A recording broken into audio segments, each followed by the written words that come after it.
the Board of Education and Diversity in Public Education. And we have with us Dr. Raymond Richardson and Dr. H. Coleman McGinnis. Dr. McGinnis, before we had our first commercial break, we promised that we'd give you an opportunity to talk about perhaps some of your own personal experiences dealing with Brown versus the Board of Education and how people that you knew responded perhaps to this decision. Well, I certainly remember as you know, an 11 or 12-year-old child, the hoopla that came out in Richmond, and I actually was pleasantly surprised when I moved to Nashville that the environment did seem somewhat different. The governor of Tennessee, when he called, Governor Frank Lemon, when he called the state militia out, it was to ensure that the black children were able to get into the schools and obey the court orders, as opposed to what Faubus was doing in Little Rock and some of the other southern governors.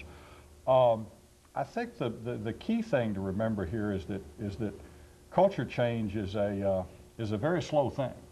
And a very subtle and undercurrents. You just aren't going to see this from day to day or even year to year. It's taken us 25 years since the merger of UT Nashville and Tennessee State to get to the point where we are now, which I think is a very positive and very constructive thing. But we didn't get there easily. It's taken a lot of battles, a lot of arguments, a lot of debates, a lot of soul searching in many respects to go through a series of stages, because there was a lot of resistance to the merger. There was a lot of resistance to the '84 stipulation of settlement for a number of reasons. The current decree we're operating under, we really took a year to work on this. The various parties negotiating. I mean, in some cases, you, as I'm sure Ray will agree, you have to do some negotiating even among yourselves before you can start talking about negotiating with the other folks who are involved in this.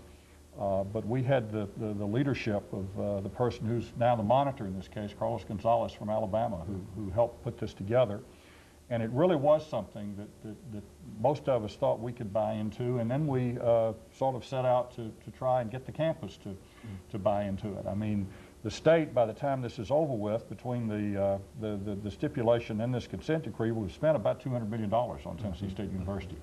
And the earlier being mostly on the buildings, and now we're really talking about, well, three things: the administrative infrastructure and bringing ourselves into the 21st century in terms of technology and software and that kind of thing to make us really able to serve the students. New programs that we're going to undertake to reach out much more to the Nashville community, to non-traditional students, both in the sort of traditional classroom manner and also going out on the web and distance education, that kind of thing, focusing on business. And Ray can talk a little bit about what they're doing with the e-business program. In health sciences, which obviously